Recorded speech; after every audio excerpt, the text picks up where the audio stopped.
Lawyers career blog में आपका स्वागत है। आज हम दोबारा से डिस्कस करने वाले हैं यूजीसी नेट लॉ के प्रीवियस ईयर क्वेश्चंस जून 2025 के। तो चलिए शुरू करते हैं।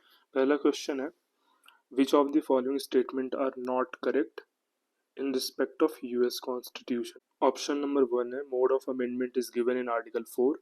Second is, 2/3 of the both houses can propose amendments. Third is, it has to be ratified by 3/4 state legislature.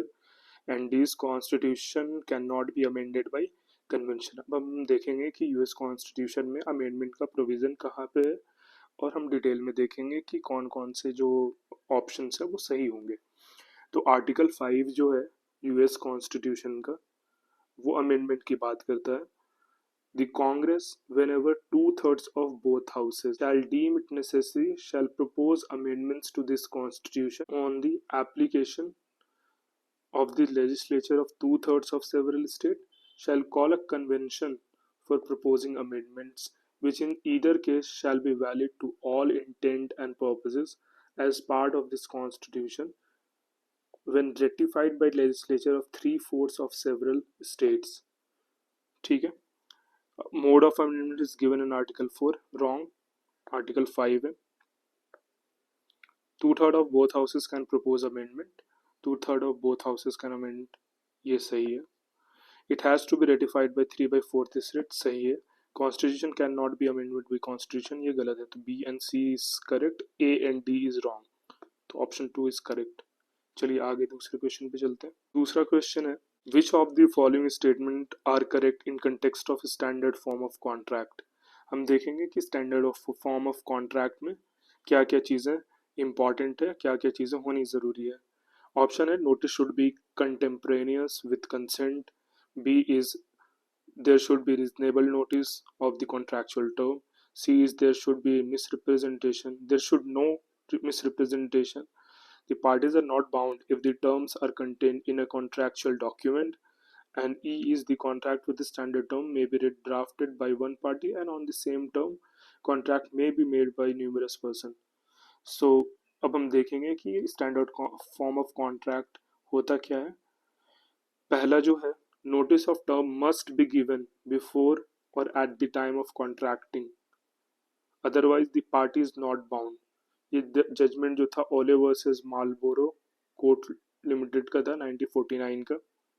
सो ये क्वेश्चन जो था, should not be contemporaneous with the consent is wrong.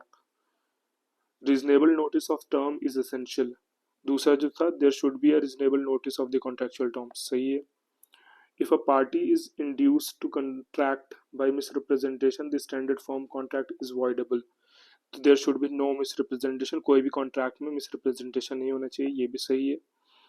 If the terms are in a contractual document like a signed contract or ticket with clear notice, the parties are bound subject to exceptions, fraud, misrepresentation, unreasonableness। तो जो the parties are not bound if the terms are contained, parties bound हो गया कैसे, terms and condition जो है contract में लिखे हुए हैं, तो ये गलत हो गया। फिर fifth, the contract with standard terms may be drafted by one party and on the same term contract में be made with numerous person. एक बार हम contract standard form of contract बना लिया, अब हम एक पार्टी या एक से ज़्यादा पार्टी के साथ हम कॉन्ट्रैक्ट कर सकते हैं उसी स्टैंडर्ड फॉर्म ऑफ कॉन्ट्रैक्ट के साथ। तो option E is also correct. तो B, C and E are correct option. चलिए आगे चलते हैं। On which date United Nation Organisation came into existence. तो हम देखेंगे यूएनओ कब आया एग्जिस्टेंस में। United Nations Organization came into existence on 24th October 1945। 24th October 1945, option 2 correct हो गया।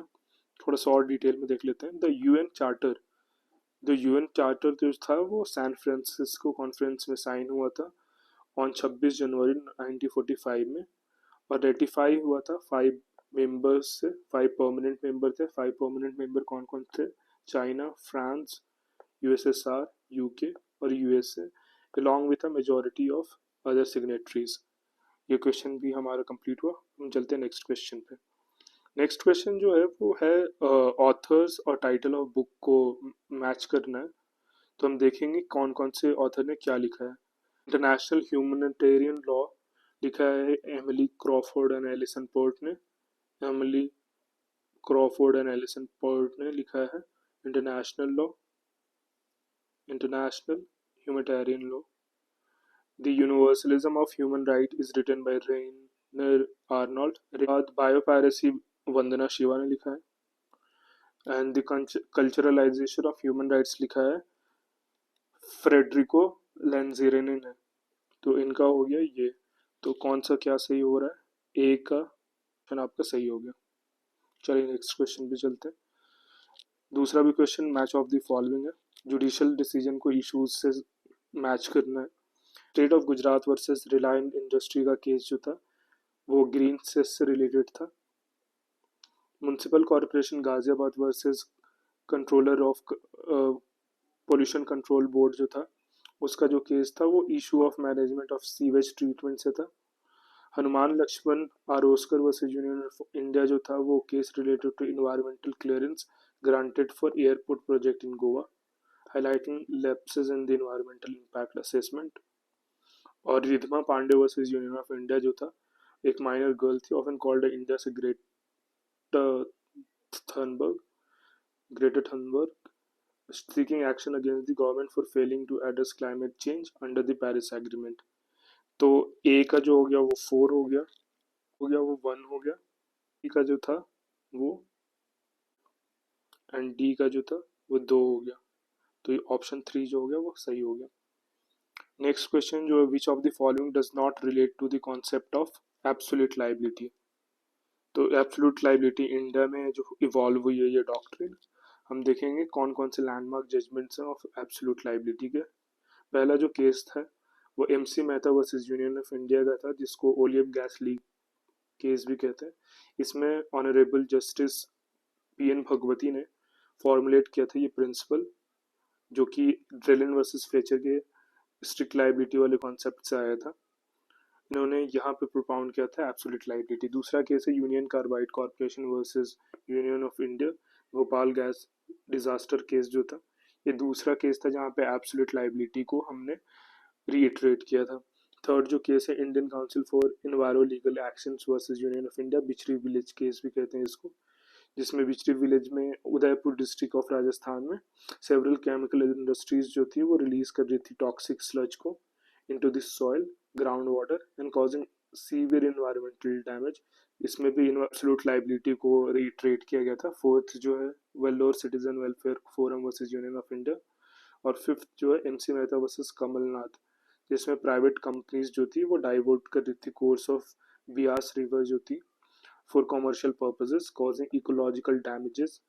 Court applied the absolute doctrine and reinforced public trust doctrine। तो इस केस में 2 डॉक्ट्रिन रीइंफोर्स हुए थे, पहला एब्सोल्यूट लाइबिलिटी एंड दूसरा जो था पब्लिक ट्रस्ट डॉक्ट्रिन। तो ऑप्शन देखते हैं which of the following does not relate to the concept of absolute liability under the law of India. Environmental legal सही है, एमसी मेहता सही है, दोनों में कंफ्यूजन है। इसको आप देख लीजिएगा कि कौन सा ऑप्शन सही होगा। ये सारे मैंने लैंडमार्क जजमेंट एब्सोल्यूट लाइबिलिटी के बता दिए। Ministry of environment forest and climate change notify biological diversity rules 2024। तो देखते हैं कि कब बायोलॉजिकल डाइवर्सिटी रूल्स 2024 जो था नोटिफाई हुआ था। Ministry of environment forest and climate change, इसका सबसे कोर बेसिस जो है बायोलॉजिकल डाइवर्सिटी एक्ट 2002 है। टू गिव अफेक्ट किया था to give effect to the convention on biological diversity CBD 1992 को इन्फोर्स में लाने के लिए इंडिया ने रेटिफाइड किया था 18 फरवरी 1994 को। जो बायोलॉजिकल डाइवर्सिटी में फर्स्ट अमेंडमेंट जो हुआ था 2023 में हुआ है और ये फोर्स में आया 1 अप्रैल 2024 को। अब हम देखते हैं बायोलॉजिकल डाइवर्सिटी रूल्स जो था 2024 जो था वो नोटिफाई हुआ था गैजेट में 22 अक्टूबर 2024 को। 22 अक्टूबर 2024 जो था वो आपको सही हो जाएगा answer. The power of judicial review were first applied और adopted by supreme court of USA in which of the following case. जो सबसे लैंडमार्क जजमेंट है मरबरी वर्सेस मैडिसन 1802 का केस है। डिसाइडेड जॉन मार्शल ने ये केस डिसाइड किया था। इसमें कोर्ट ने हेल्ड किया था that it has the authority to review the acts of Congress, declare them void if they are conflict with the Constitution. This established the principle that the Constitution is the supreme law. Has the final say in interpreting it. तो medicine Marbury versus medicine जो है वो landmark case है judicial review में, US के judicial review का. Next question जो है, arrange the following convention in the chronological order of their coming into force. तो असेंडिंग ऑर्डर में हम इसको प्लेस करेंगे. पहला देखते हैं, the biological weapon convention effectively prohibits the development, production, acquisition, transfer, stockpiling, and use of biological and toxic weapon. 26th March 1975. 26th March 1975. Next जो है, तो कन्वेंशनल वेपन कन्वेंशन जो आया था 2 दिसंबर 1983. नेक्स्ट जो था chemical weapon convention CWC 29th अप्रैल 1997 को. तो chemical weapon convention came into force 29th April 1997. And the fourth last Ottawa convention ये 1 मार्च 1999 को आया था. 1 मार्च 1999.